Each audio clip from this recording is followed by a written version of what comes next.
Welcome to Choose the Nickel. I'm your host, George Bailey. My co-founder and technical support is the gorgeous Christina Bailey. This podcast is about giving kids financial freedom. We're interviewing fascinating people for their insights about how children learn to be financially savvy. Our guests come from diverse, sometimes conflicting schools of thought, and we love the opportunity to learn from them. We encourage all to weigh our guests' ideas on how to help children thrive, both financially and in general. We invite you to visit our website at www.choosethenickel.com, subscribe to our newsletter, and try out the things we are learning on the podcast. Our next episode features Dave Blanchard, the founder and CEO of the Og Mandino Companies. Dave has delivered over 500 speeches everywhere from Boston to Budapest. He has personally assessed over 6,500 individuals who have taken the Habit Finder profile, Dave's creation, and coached with well over 4,000 of these individuals. He is the best-selling author of 3 books, is working on 2 more, and is also writing a screenplay for the greatest salesman in the world. Dave prizes one thing above all else, and that is Ramona, his sweetheart of 44 years. Ladies and gentlemen, Dave Blanchard. David Blanchard, welcome to the show. Thank you. Great to be here. One of the things that really jumped out to me when I was going through your bio is Betty Mandino, who is the widow of Og Mandino, decided to give you the rights to the greatest salesman in the world. Tell me a little bit more about that, because, I mean, that's a real honor right there. What did that mean to you? Well, I had a chance to write a feature film script for one of Og's other books, so we developed a fast friendship. Yeah. And when the rights weren't being renewed, there was an actor that owned them, very well-known actor, I won't mention his name, but he was struggling with cancer, and so he was letting all those kinds of things go. She called me, and I was standing in the cancellation line of the Lion King in New York City, January 2000. Now think about that. Y2K, the world was supposed to come to an end. It didn't. It still was cold because it's New York in wintertime. I was there shooting commercials for CNBC, and the film crew, we all got done early that day. And I said, why don't we go stand in the cancellation line and see if we can get in to see the show, which we eventually all got in to see the show, which was fun. I was the writer and director of the commercials. Anyway, Betty called me while I was standing in the line, and she said, the rights aren't being renewed, and I wanted to call you first to see if you'd be interested in those rights. And I said, Betty, is this a rhetorical question? Yeah. She said, absolutely not. So we were on the phone with her attorney in New York, the publishing company in Florida, my attorney in California for the next 2 hours while we were working out this deal. By the time we got done, it was decided I would come home, leave the film business, become the CEO of the Og Mandino Group at the time. It's now the Og Mandino Leadership Institute, and begin the process of taking Og Mandino's legacy into the 21st century. Great decision. Great decision. So it's been a great ride. Something that jumps out to me about that decision and about the power of what you did is that here we are talking about the legacy of another human being. Mm-hmm. What does that mean to you to have a management role over another person's legacy? How do you treat that? Well, first of all, you can't step into Og's shoes because they were pretty big. Yeah. Second, I'm not a guru. I've never viewed myself as a guru. I don't have any guru energy.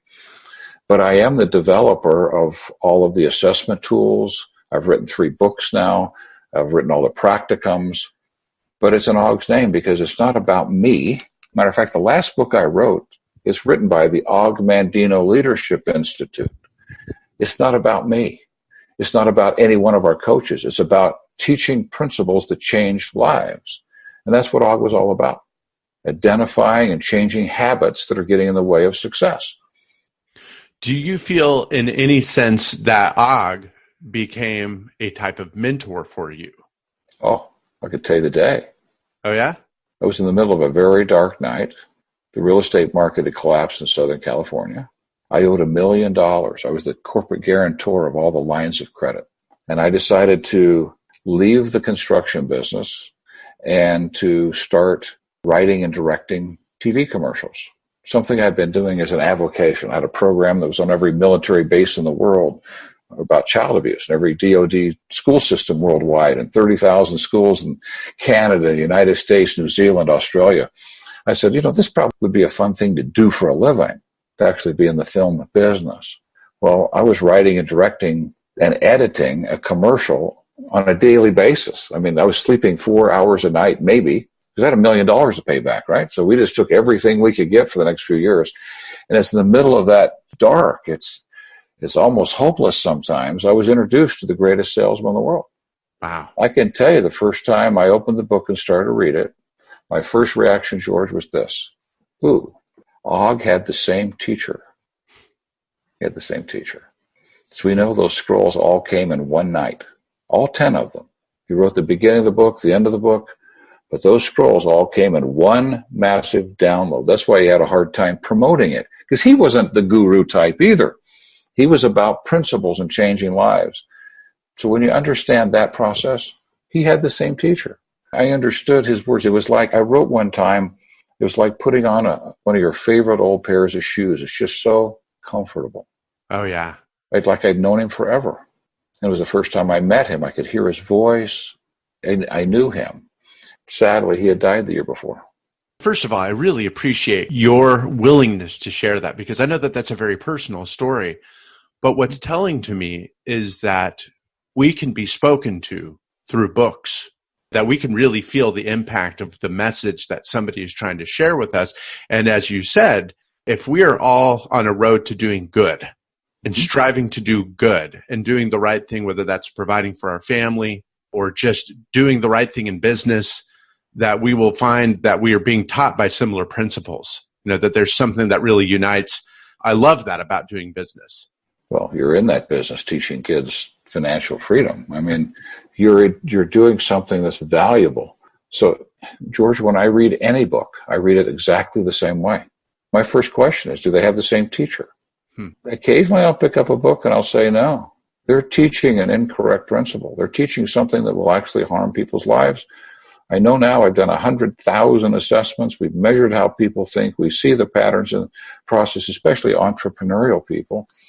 And we've got to be very, very careful. You were in Chicago when I was speaking, George. We talked about fantasy, the ability to vividly visualize, used destructively, to fantasize what it's going to be like after I get there, hate my life, beat myself up.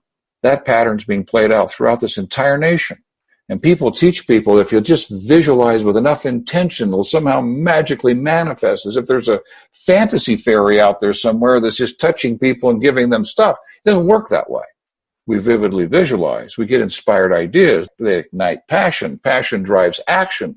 Action creates results. We actually create these things. We don't just magically manifest them, but we're in a society where people are selling get rich quick.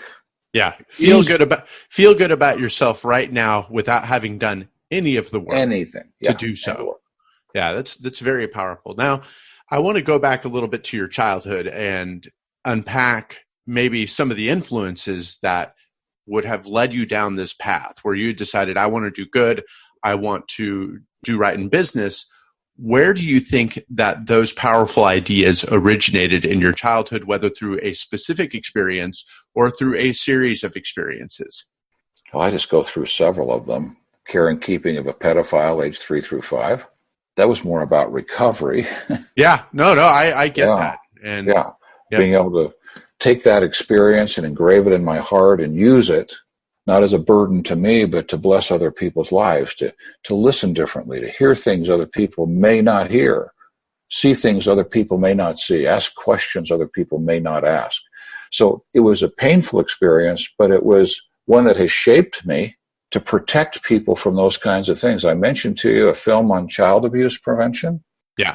Emmanuel Lewis, Bumper Robinson from Night Court, Tiffany Brissett, the Robot Girl, Gordon Jump from WKRP in Cincinnati. This was 1987.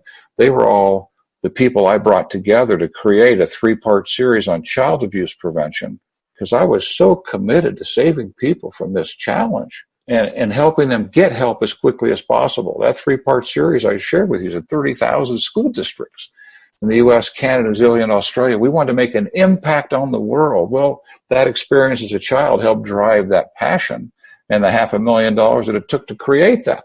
I think it's the number one selling educational film ever into schools. It was shot on 16 millimeter film. I mean, the sets were incredible. The actors were fabulous. was just really set a new bar for educational films. It actually inspired kids to talk about what was really going on in their lives. Scared some administrators a little bit, but actually inspired them to talk. So that was one piece that was really, really critical. I wonder if children are able, and before you go on to the next one, but I wonder if children are able, before having confronted those demons, to be able to be successful. Because it wreaks havoc on a child to be subject to that type of abuse and other forms of abuses that are far too prevalent. I love the idea of empowering children with the goal in mind that they will be able to take their place as functioning and productive members of society who love one another and give and cooperate in ethical business. Thank you for those thoughts. It's very powerful. You're welcome. That intervention as early as possible so they get as much help as possible as quickly as possible. Yeah. Because we all know people who had those experiences as a child who were never able to process them, who take them into adulthood, and they really make relationships difficult. Marriage is difficult. Business can be difficult. And to get to that child early on, because we expose them in an abusive situation to an adult situation as a child. Not fair. Yeah. So we want to empower a child to have the tools to be able to have a voice. And that was the reason for the film, to give the child a voice. And they would show the films, and the children who were being emotionally, physically, and sexually abused would come forward. He was doing his job. Then, if administration is handling it well, or a church or wherever it might be showing, they can get them into some therapeutic intervention to assist them in getting to the next level. What a blessing to give that to a child. Give them something equal to the power the adult had that was abusing them. Anyway, we go off on a topic like that, but I just but yes, we could go off, and there's hours of material, days, years of material to unpack there. Yeah. Thank you for sharing I that. just have lots of letters. Yeah. Made every penny, every sacrifice to make that film worth it. Yeah. Tell me more. You had some other experiences in store that were particularly meaningful for you. Well, I think when we're robbing our children, my father was a very conservative man. He came from a generation where he did not know how to love, so he wasn't necessarily good at it, nor was mom. We were dear friends before they passed. Our last 10 years were the sweetest years in our relationship because I decided to show up and just love them. And I wanted them to leave this planet feeling loved. So we had a great relationship at the end of that. But early on, it was difficult. But the beautiful thing that came out of it was knowing how to work. What's the relationship? What's the relationship? I'm not sure if I understand. The relationship is this. You asked me what has shaped my life. Yeah. Knowing how to work. My father had us up at 6 o'clock on Saturday morning with a whole list of chores, and we worked through the day, and if we got done, we could play with our friends. We weren't TV watchers. We weren't comic book readers. If there had been video games, that would have been the comparison back then. We didn't have those back then. We learned how to work, and we're robbing our children today of knowing how to work. It's not about working hard. It's about working smart. There's no question about all that theory. But when you take a child, they turn 18 years old, and you put them to graduate from college, and they're 21 or 22, and you put them in an office to do something for 8 hours. It's like 8 hours. They've never done anything for 8 hours. They don't even know how to program like that. I was working in a landscape company in between football season and track, and then in the summertime. I went to him one day, and I said, we get up and start at 6, and we work till 10 o'clock at night. That's 16 hours. Yeah. I was told by a friend that if I worked over 8, I should get time and a half overtime, or over 40 hours a week, I should get time and a half overtime. And this was his response, George. He goes, well, I could have you work the first half of the day, and I could hire somebody else to work the other half of the day, or you could have both halves. Well, I took both halves, and we never brought it up again. Well, some might say that's child abuse, and perhaps it is, but it was a great experience to learn how to work. Now I was doing creative, wonderful things in that landscape company, learned how to run all kinds of equipment, etc. People see how I live now, and they can't believe I could drive a backhoe. I could jump on a backhoe and still drive it. You're like, bring it. Come on. Bring it on. I like it. Built a cabin in Bear Lake, and I went and got a Bobcat, a big 928 Bobcat, and I cut all the walls out and got everything laid out for the landscapers, and it was just therapeutic. So what did the landscapers say when they showed up, and you'd already basically taken care of most of this with the Bobcat?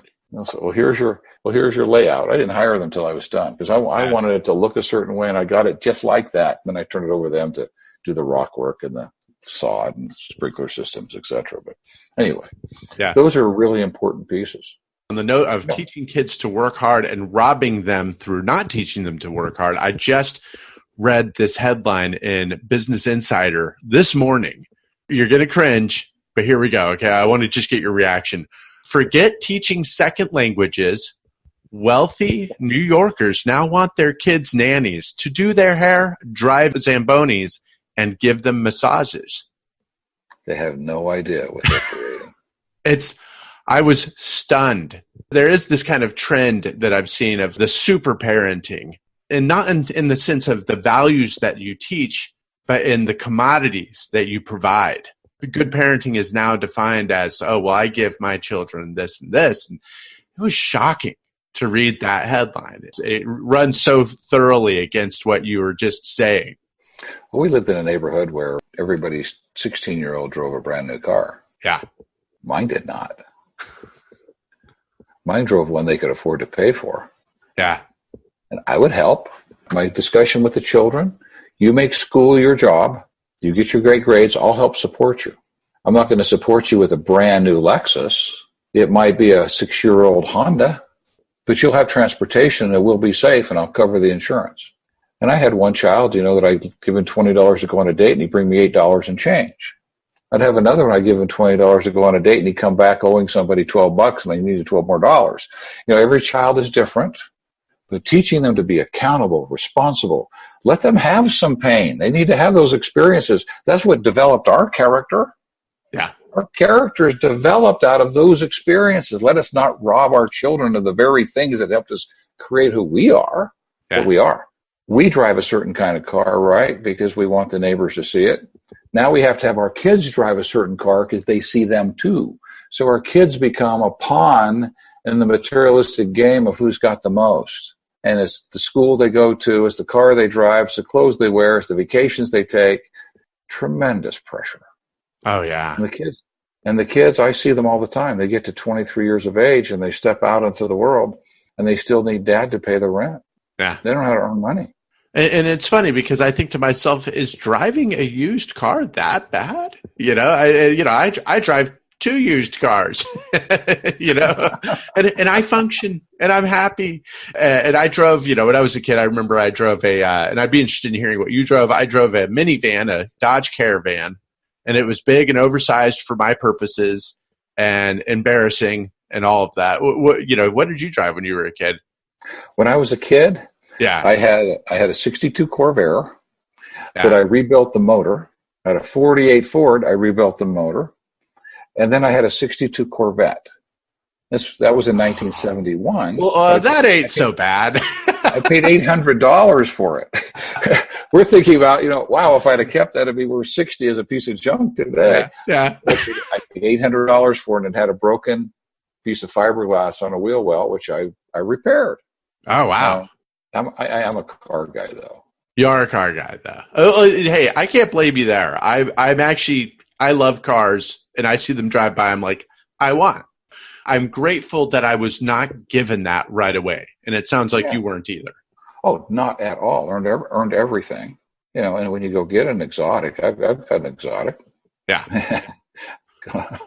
Now tell me. We've been talking about materialism. Okay, materialism, bad. But no, not bad. It's bad if it's your identity. Bad if it's your identity. Bad if it's your identity. But that being said, I do want to know a little bit about your cars. What are your favorite cars that you do love and really enjoy?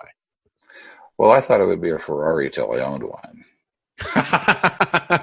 What's wrong with the Ferrari? I owned it 12 days, and it was in the shop for 10. It was a nightmare. My favorite exotic is an Acura NSX because it's got the same. See, I'm a practical guy. It burns up tires faster than a normal Acura, but it has the same service requirements as any Acura. But it's a rocket ship. Nice. That's kind of cool. Yeah, that is cool. No, it's not a daily driver, but it's just in the garage and nobody knows about it unless they see me pull out on a Saturday morning for a drive or something. Nothing wrong with that. We could get into a long conversation about how some things are E to the I, something extrinsic we value intrinsically can drive us. Yeah. And it's not bad to have those things so long as we don't identify with them. I went through that process, George. Before the real estate market collapsed, I was driving down the hill in my new Mercedes with a Rolex watch. I had a Rolex watch. Got to the bottom and realized I didn't bring it with me. And I had two choices. Go to the meeting, be on time, go home and get the Rolex watch and be late. I went home and got the Rolex watch. Guy pulls up in a Ford under our beautiful Porte Cochere in our beautiful home on Mount Helix in San Diego. And I'm thinking, how are people going to know that I drive a Ferrari, a Corvette, and a Mercedes by being in this Ford car? I mean, it's ridiculous. Wow. I'm grateful everything. I'm grateful we lost it all. I spent 10 years paying back that $1 million in debt. I got rid of that proud heart because I was my stuff. It was the last building block of the childhood experience of being in a care and keeping of a pedophile. I was an empty soul trying to fill it with stuff. That's when it's dangerous, when we're trying to use material things to fill voids in our souls. And that's back to your conversation about children. Yeah. That we're trying to help our children fill their soul with stuff, and they all end up in therapy because it doesn't do it. Yeah. And their parents are in therapy because it doesn't do it. Superficiality, materialism does not fill a void in your soul. What fills the void in your soul is actually caring about people, stepping into their world, serving them, connecting. That's what starts to fill the void in your soul. And if you've got a lot of that in your life and you've got some extra funds and you want to go buy a sports car, go buy a sports car. Have some fun with it. Enjoy the drive on Saturday morning, as I will this coming Saturday morning. But please do. And think of me. Okay. I promise to think of you when I take my next spin in my Chrysler Concorde, 1999. There you go. I love this. Well, but this brings me back to the point that you made earlier that was, very powerful, that you made sure that in the last 10 years of your parents' lives, that they knew that they were loved. And that to me seems like, one of the rich experiences in life that makes life really meaningful. And this is what we can do for our kids right away. That's not to say that we should pamper them. That would be the opposite. But really engaging them now while they are young so that their souls are filled with something meaningful and they don't have to go through those lessons of material. Well, I don't know. I think that all kids on some level will have to go through that lesson, that material possessions do not fill them, do not make them happy, no matter what. But I think that I suspect that it's easier for children to learn that lesson when the first lessons of love and commitment from parents has been learned. Yeah. The nanny's teaching them this, right? Oh, yeah. The parent. Oh, yeah. The parent isn't parenting. The parenting's out doing their thing and letting somebody else do the parenting. When a parent parents with a child and they assist a child in developing a healthy self-esteem, worth, ability, character, belief, when they have that core belief in themselves, and they step out into the world, they're available to serve. They're available to create. What happens with so many of these children is they are so empty when they step out. Life hits them so hard, and there's nothing inside to support them. Yeah. They end up with alcohol, drugs, suicides. I mean, you go down to see all the challenges that are being faced right now by early 20-year-olds. And most of it goes back to a lack of parenting for the purpose of helping a child create a healthy esteem as a human being. Not ego, a healthy esteem. Let's say then that you are really trying to build up your child's esteem and sense of self-worth. And every parent-child relationship is strained on one level or another. I think that we all accept that this is that's part of this world, is that we're going to have those imperfections and whatnot. But let's say that overall it goes pretty well. What about the next step in preparing your children for adulthood in terms of teaching them not just to work, but to understand the code of money and how that works? Because you did do very well financially, at least out of the gate. Mm-hmm. I did. And we taught our children that they earned money, They saved money. They donated 10% of that money to a worthy cause. They learned this early on in their life. From the first dime they made, 1 penny went to a worthy cause. So they came out of the chute prepared to manage money. They knew how to run a checkbook. They knew what a credit card was. It's what you teach that's missing. It's not taught anywhere in a school system. And if a parent doesn't teach it, it's when my daughter she was the national president of Health Occupation Students of America. And American Express gave her a credit card with a $30,000 credit limit. Wow. Now, she knew how to manage it. A child who may not know how to manage that would have gone on a spending spree. Yeah. And American Express, Visa, MasterCard, they all know most parents will step in and save their kids from a bankruptcy. That's their guarantee. Now, it doesn't happen all the time, but most of the time. I would not have. She knew better. It's teaching children what Sharon Lecter calls financial literacy. Yeah. Teaching literacy. So it's just like everything else. They know how to speak the language of English, for an example. They know how to speak financial language. And equipping them with that, I think, is a really key part, because nothing in this world happens without money. Yeah. It's important. But knowing how to earn it, save it, contribute to worthy causes, what a key place for our children. So if we can teach them that, we've prepared them. As you came into adulthood, and I like how you call it a language. I think of it in much the same terms. I use the word code because there are just these people who access it, they talk it, they know it, and then there's these people who don't. I was one of those kids. I really did not have access to that code. It was very confusing to me. What do you feel helped you to be able to understand that language? Do you have experiences during your own childhood? I started my own business when I was young, mowing lawns. I had a paper route. My father helped fund a motorcycle, which I paid him back. And by the way, I found a replica of it 3 months ago, 1966 Honda 150 blue with a red seat on it. It's in my garage. 2,900 miles on it. So awesome. Anyway, do you still ride? I don't want to take us off track, but do you still ride? Just that one. And a Honda 150, it's not very powerful. Yeah. No ninja. Gotcha. No ninja. Oh, no. I'm not into that at all. Matter of fact, I just tootle around the neighborhood when I drive it. It's more about remembering my father when he did this. My favorite memory as a child, him pulling up in this motorcycle the week before my 14th birthday, Alabama. I could drive it at that age. Anyway, we go off on a tangent on that. You guys need to get together later, okay? I'll tell you the secret. The secret was this. When I started my first career out of school in the financial services business with Penn Mutual, I knew how to work. And the first year of all the people in Penn Mutual, I was invited back to the President's Club. The next year, I was presented this ring at their convention. That's the royal blue ring. I'm showing it to you on the screen right now. Beautiful. Yeah. I still wear it to remember just what can be done. They told me I was too young. Well, I didn't know what young meant. I just worked. Yeah. And I worked all the time. I worked 16-hour days because that's what I knew. And 2 years into the business, I was in the top club of Penn Mutual. Now you've got money flowing in, and now you start to learn I did not know how. I start to learn how to use it. I went through a season of, wow, now I can buy a Mercedes, probably prematurely. But I was going through trying to fill that void in my soul, remember? Oh, yeah. And I'm into this it was 1990 when it collapsed. So 15 years we went through that accumulation. Beautiful home, beautiful Bluebird motorhome, beautiful ski condo, exotic cars, full-time housekeeper, full-time gardener. Sounds interesting, right? Because I'm thinking that's what I'm supposed to be doing. World falls apart. Ramona says, good, I get my kitchen back. Gardener leaves. Good, the boys can learn how to mow the lawn. They can learn how to make their bed. It was just in time. The oldest was 13. We saved them